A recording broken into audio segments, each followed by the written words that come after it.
Bonjour à tous, nous faisons le cours sur l'espérance d'une variable aléatoire. Définition. L'espérance d'une variable aléatoire x, qui prend un nombre fini petit n de valeurs, est donnée par la formule espérance de x, on note e parenthèse x, ça se lit espérance de x, égale p1 fois x1, plus p2 fois x2, plus p3 fois x3, jusqu'à pn fois xn. Autrement dit, on multiplie chaque probabilité de chaque valeur par la valeur, et on additionne tout ça. Donc les xi sont les valeurs prises par x, et les pi leur probabilité. Autrement dit, l'espérance de x est la moyenne des valeurs prises par x, pondérées par leur probabilité.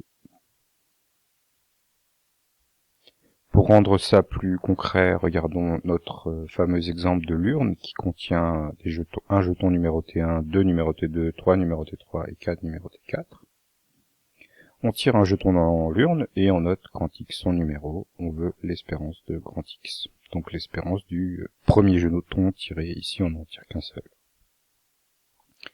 Eh bien on sait que la probabilité de tirer le jeton numéroté 1 c'est 1/10, celle de tirer le jeton numéroté 2 c'est 2/10, celle des jetons numéroté 3 c'est 3/10, et celle des 4 jetons numéroté 4 c'est 4/10.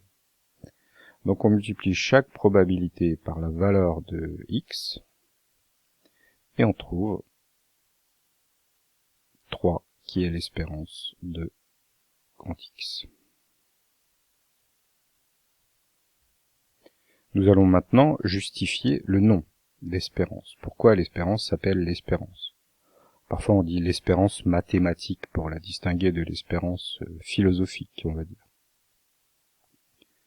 Donc, regardons notre exemple. Qu'est-ce que ça veut dire que l'espérance de grand X soit 3? Eh bien, ça signifie que si on répète cette expérience de l'urne un grand nombre de fois, eh bien, en moyenne, on obtiendra un jeton numéroté 3. C'est-à-dire que la moyenne des numéros qu'on obtiendra sera 3. Bien sûr, comme il y a plus de jetons numérotés 4 et 3 que de jetons numérotés 1 et 2, c'est normal qu'en moyenne, on trouve un numéro plus grand que 2, que 2,5 en tout cas.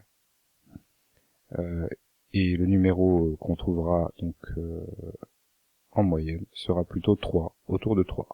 Bien sûr, ce ne sera jamais exactement 3.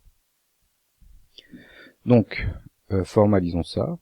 Si l'expérience aléatoire est répétée un grand nombre, grand n de fois, la moyenne des valeurs obtenues de grand X sera proche de l'espérance, espérance de grand X. Pourquoi ça? Parce que si on calcule la moyenne des valeurs de grand X, eh bien, ça veut dire qu'on va multiplier chaque fréquence de chaque valeur par la valeur. C'est comme ça qu'on calcule une moyenne en statistique. On multiplie la fréquence d'une modalité par la modalité pour obtenir la moyenne statistique. Mais on sait que quand le nombre d'expériences devient grand, eh bien la probabilité est proche de la fréquence. Par conséquent, la formule de l'espérance sera proche de la formule de la moyenne. Donc si on répète l'expérience un grand nombre de fois, la moyenne des valeurs obtenues sera proche de l'espérance, d'où son nom. L'espérance, c'est la valeur qu'on peut espérer obtenir, puisque c'est celle qu'on obtiendra en moyenne après avoir fait l'expérience.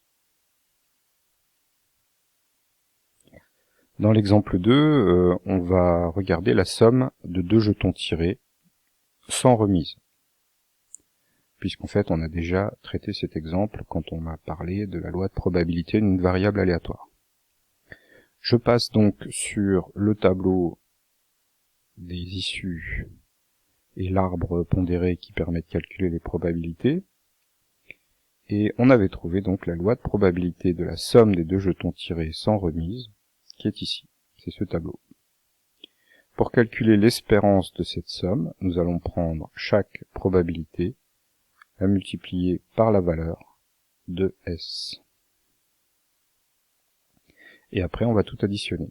Donc ça nous fait 4 sur 90 fois 3, plus 8 sur 90 fois 4, plus 20 sur 90 fois 5.